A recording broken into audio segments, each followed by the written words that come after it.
Hello दोस्तों, आप लोग कैसे होंगे? आप लोगों का पढ़ाई कैसे चल रही है? आज मैं लेकर आया हूँ एसएससी सिलेक्शन पोस्ट 13 के लिए इम्पोर्टेंट क्वेश्चन, वो भी पॉलिटी से रिलेटेड। एसएससी में एमटीएस में भी ये क्वेश्चन पूछे गए हैं और ये रेलवे में भी, ग्रुप डी वगैरह में भी ये क्वेश्चन पॉलिटी के पूछे गए हैं। और आइए हम इम्पोर्टेंट क्वेश्चन पॉलिटी के देखते हैं क्या क्या हो सकते हैं। मैंने previous year question selection post से ये क्वेश्चन उठाए हैं। आइए हम देखते हैं कौन कौन से क्वेश्चन हो सकते हैं। आइए हम एक मोटिवेशनल के साथ ये वीडियो स्टार्ट करते हैं कि तड़प होनी चाहिए कामयाबी के लिए, सोच और सपने तो हर कोई देखता है। अर्थात इसका यही है कि तड़प होनी चाहिए कामयाबी के लिए, आपके अंदर लगन होना चाहिए किसी काम को करने के लिए। सोच और सपने तो हर कोई देखता है, मतलब ये है कि सपना तो हर कोई देख सकता है, लेकिन उसे करने के लिए लगन होनी चाहिए, तड़प होनी चाहिए कि मैं ये करके दिखाऊंगा, मेरे अंदर है ये पावर करने के लिए। तो आप सपने में भी देख सकते हैं या रियल में भी उसे देखा जा सकता है। सपने में तो कोई भी देख सकता है, लेकिन अगर रियलिटी देखनी है अपने अंदर की, तो उसके लिए तड़प होनी चाहिए, कामयाबी के लिए लगन होना चाहिए, तभी हम आगे किसी काम को करने में सक्सेस हो सकते हैं।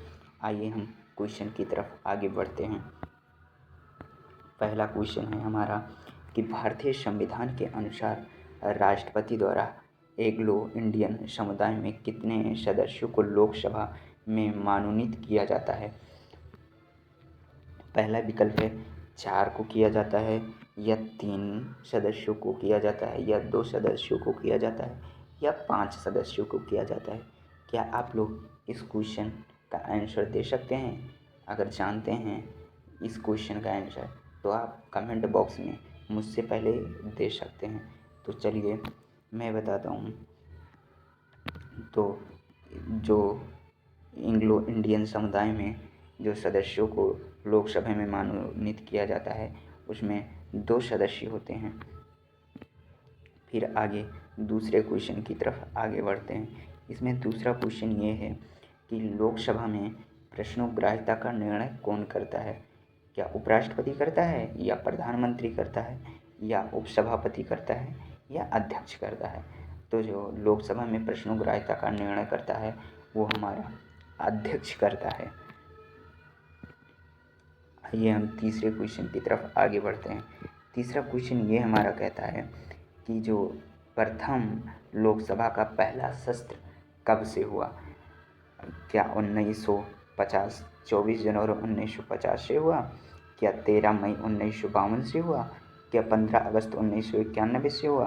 क्या 15 अगस्त 1947 से हुआ? नहीं, 13 मई 1952 से जो लोकसभा का पहला सत्र हुआ वो 1952 सन से स्टार्ट हुआ था मेरा। फिर आइए चौथे क्वेश्चन की तरफ आगे बढ़ते हैं। चौथा क्वेश्चन ये है हमारा कि लोकसभा के लिए निर्वाचित होने हेतु न्यूनतम आयु क्या है?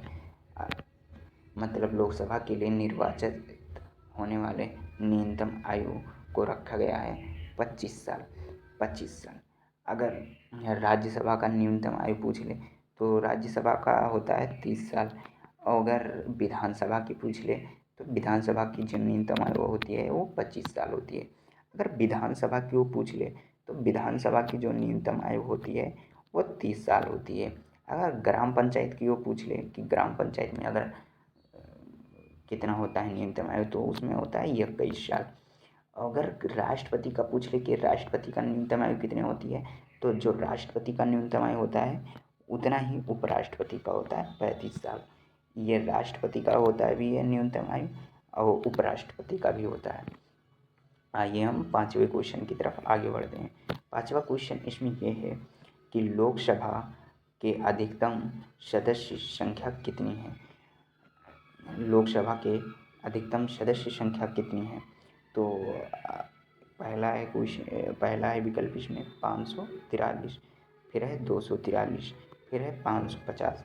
अब एक आंसर मैं आप लोगों को बता देता हूँ कि जो लोकसभा की सीट है तो कुल सीट इसमें है 550, लेकिन हमसे सीट की तो बात की नहीं गई है। इसमें हमसे पूछा है कि अधिकतम सदस्य संख्या कितनी है लोकसभा में। तो लोकसभा में सदस्यों की अगर संख्या की बात की जाए तो 545 होंगे सदस्य। आइए हम छठवें क्वेश्चन की तरफ आगे बढ़ते हैं। छठवें क्वेश्चन में यही है कि प्रथम लोकसभा का उद्घाटन सत्र कब से शुरू हुआ था। तो ये क्वेश्चन हमारा दूसरा क्वेश्चन ही चला आया है। चलिए कोई बात नहीं, इसमें तो 1952 ही होगा। फिर आइए, भारत की किस राज्य में 80 लोकसभा सीटें हैं। आप सोचिए 80 लोकसभा सीटें किस राज्य में हो सकती हैं। तो 80 लोकसभा सीटें उत्तर प्रदेश में हैं।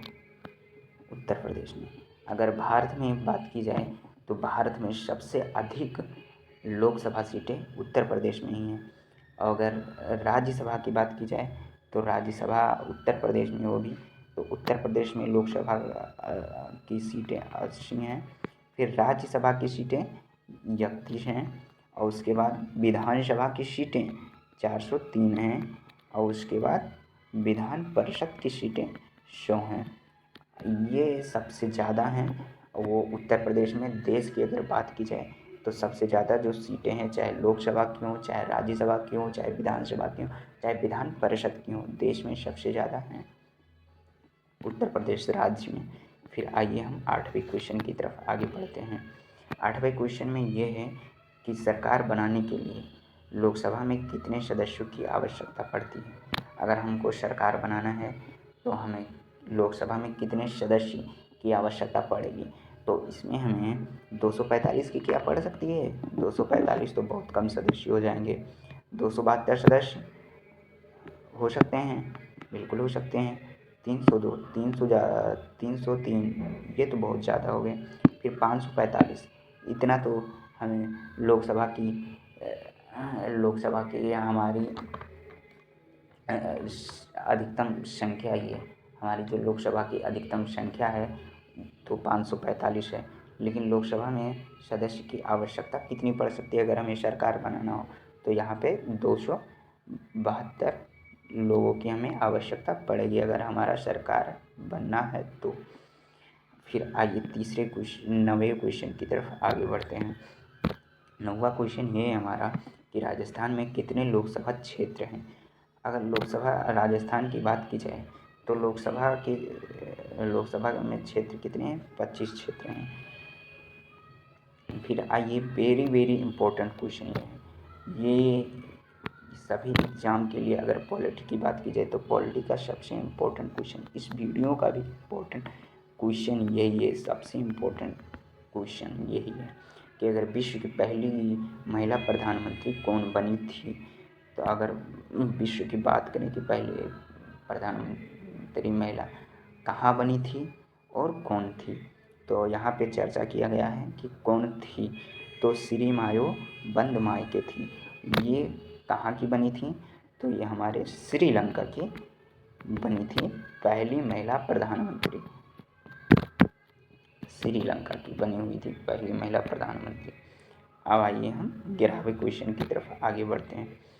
अब पोखरण सेकेंड परमाणु परीक्षण 1998 किस प्रधानमंत्री ने शुरू किया था।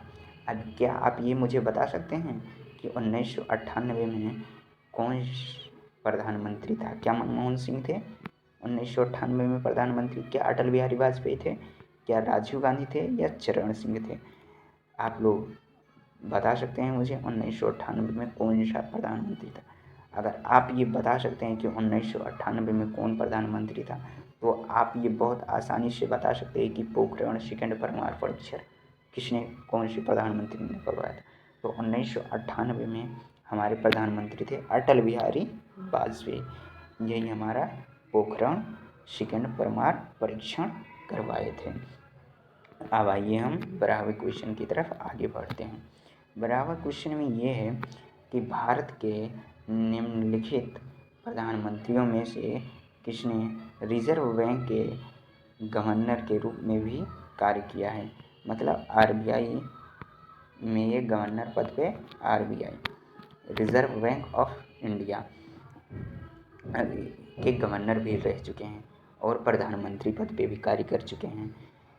तो ये हमारे होंगे, क्या पीवी नरसिम्हा राव होंगे या मनमोहन सिंह होंगे या इंदिरा गांधी या पंडित जवाहरलाल नेहरू। क्या आप बता सकते हैं कि वो प्रधानमंत्री पद पे भी कार्य कर चुके हैं और वो गवर्नर भी आरबीआई के वो भी बन चुके हैं। तो ये हमारे होंगे मनमोहन सिंह जी, मनमोहन सिंह, ये हमारे होंगे मनमोहन सिंह। सॉरी स्टूडेंट, ये हमारे मनमोहन सिंह होंगे। निम्नलिखित में से कौन प्रधानमंत्री की सलाह पर लोकसभा को कार्यकाल समाप्ति से पहले भंग कर सकता है? अगर प्रधानमंत्री की सलाह पर लोकसभा के कार्यकाल को समाप्ति से पहले भंग कर सकता है, क्या राष्ट्रपति के पास इतना पावर हो सकता है कि प्रधानमंत्री की सलाह पर लोकसभा के कार्यकाल समाप्ति से पहले भंग कर सकता है? क्या राज्यसभा के अध्यक्ष के पास इतना पावर हो सकता है? क्या लोकसभा के अध्यक्ष के पास इतना पावर हो सकता है? क्या राष्ट्रपति के पास पावर इतना हो सकता है? क्या आप लोग कमेंट में आंसर मुझे बता सकते हैं कि इतना पावर कौन से किस सरकार के पास हो सकती है जो प्रधानमंत्री के सलाह पर लोकसभा के कार्यकाल समाप्ति से पहले भंग कर दे? तो इतना पावर होता है तो होता है राष्ट्रपति के पास। फिर आइए 14 क्वेश्चन की तरफ आगे बढ़ते हैं। 14 क्वेश्चन में ये बताया गया है कि भारतीय संविधान के किस अनुच्छेद में कहा गया है कि प्रधानमंत्री की नियुक्ति भारत के राष्ट्रपति द्वारा की जाती है? किस अनुच्छेद में बताया गया है ये कि प्रधानमंत्री की नियुक्ति भारत के राष्ट्रपति द्वारा की जाती है? क्या आप लोग बता सकते हैं मुझे आंसर कि वह कौन सा अनुच्छेद है जिसमें प्रधानमंत्री की नियुक्ति राष्ट्रपति के द्वारा की जाती है?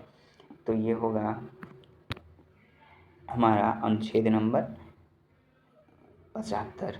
बाकी 73 अनुच्छेद में हमारा होता है कार्यपालिका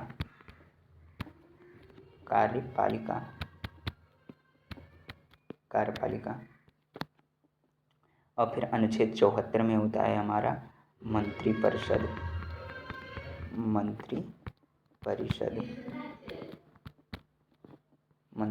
का होता है। इसमें तो हमारा प्रधानमंत्री का ही होता है। और इसमें 76 में होता है हमारा जो अनुच्छेद 76 है, इसमें होता है महान्यायवादी।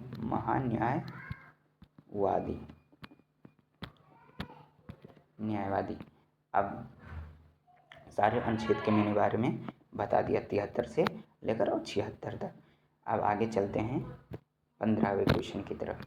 15वां क्वेश्चन ये है मेरा कि खजुराहो मंदिर से चुराई गई उस मूर्ति का क्या नाम था जिसे कनाडा के प्रधानमंत्री ने भारतीय प्रधानमंत्री नरेंद्र मोदी को सौंपा था? मतलब खजुराहो मंदिर से क्या चीज़ चुराया गया था जो कनाडा के मंत्री ने भारत के प्रधानमंत्री को दिया था? तो वह कौन सा तोता था? सोनहरा तोता था या गाने वाला तोता था या बातूनी तोता था या तोता महिला थी? अब सोचिए कि खजुराहो मंदिर से तोता भी चोरी होना स्टार्ट हो गया है थोड़ा। तो इसमें होगा कि सुनहरा तोता था वो हमारे कनाडा के प्रधानमंत्री ने नरेंद्र मोदी को सौंपा था। अब आगे आइए बात देखते हैं 16वें नंबर क्वेश्चन की। 16 नंबर क्वेश्चन में ये बताया गया है कि भारत के प्रधानमंत्री के त्यागपत्र या मृत्यु की स्थिति में क्या होता है? अगर भारत के प्रधानमंत्री के त्यागपत्र या मृत्यु की स्थिति में क्या होगा? अगर वो प्रधानमंत्री त्यागपत्र दे दें या उनकी अचानक से डेथ वगैरह हो जाए, तो अभी तक तो ऐसा हुआ नहीं है, लेकिन अगर फ़िलहाल हो जाए, ऐसी स्थिति आ जाए, तो क्या तत्काल में नए आम चुनाव होते हैं? तो तत्काल में तो इतना जल्दी कैसे चुनाव हो सकता है? क्या राष्ट्रपति प्रधानमंत्री नियुक्त किया जाता है? पर अगर राष्ट्रपति को प्रधानमंत्री नियुक्त कर दिया जाएगा तो फिर राष्ट्रपति पद पे कौन कार्य करेगा? क्या मंत्रिमंडल भंग हो जाता है? अगर भाई मेन मंत्री ही नहीं रहेगा तो मंत्रिमंडल तो भंग ही होना है। यही तो होता है मेन कारण कि मंत्रिमंडल। और फिर चौथे में क्या बताया गया है कि मंत्रिमंडल संसदीय अनुमोदन के बिना स्वतः ही वह एक नेता का चुनाव कर लेते हैं। तो ऐसे ही किसी नेता का चुनाव कैसे मंत्रिमंडल के संसदीय चुनाव कर सकते हैं जब तक आम चुनाव नहीं होगा जब तक। तो इसीलिए मंत्रिमंडल ही भंग होता है। ये 100% राइट आंसर है। यही हमारा क्वेश्चन लास्ट था, यही हमारा क्वेश्चन विराम होता है। आइए हम एक मोटिवेशनल और आपको वीडियो सुनाते हैं, क्योंकि आप लोगों का क्वेश्चन से अगर मन भर गया है तो जाते जाते कुछ मोटिवेशनल के साथ आप इंजॉय करते रहिए कि समस्याएं जीवन का हिस्सा है और उनका सामना करना जीवन की कला है। समस्याएं तो सबके जीवन में होती हैं, जो उनका सामना करता है वही हमारा जीवन की एक कला है। हमें समस्याओं से लड़ना चाहिए। और फिर दूसरा है कि जो समय पर साथ दे वही अपना है, बाकी सब सपना है। मतलब जो हमारा सही वक्त और सही समय पे साथ देता है वही अपना होता है, बाकी तो सब वैसे मौज मस्ती के लिए होते हैं। इसी के साथ मैं अपनी ये वीडियो समाप्त करता हूँ। Thank you. कमेंट बॉक्स में हमें बताइए कि वीडियो कैसा लगा। और हाँ, अगर आपको इसका PDF चाहिए तो टेलीग्राम चैनल मेरा ज्वाइन कर सकते हैं। Thank you very much. यही मैं अपना वीडियो विराम करता हूँ।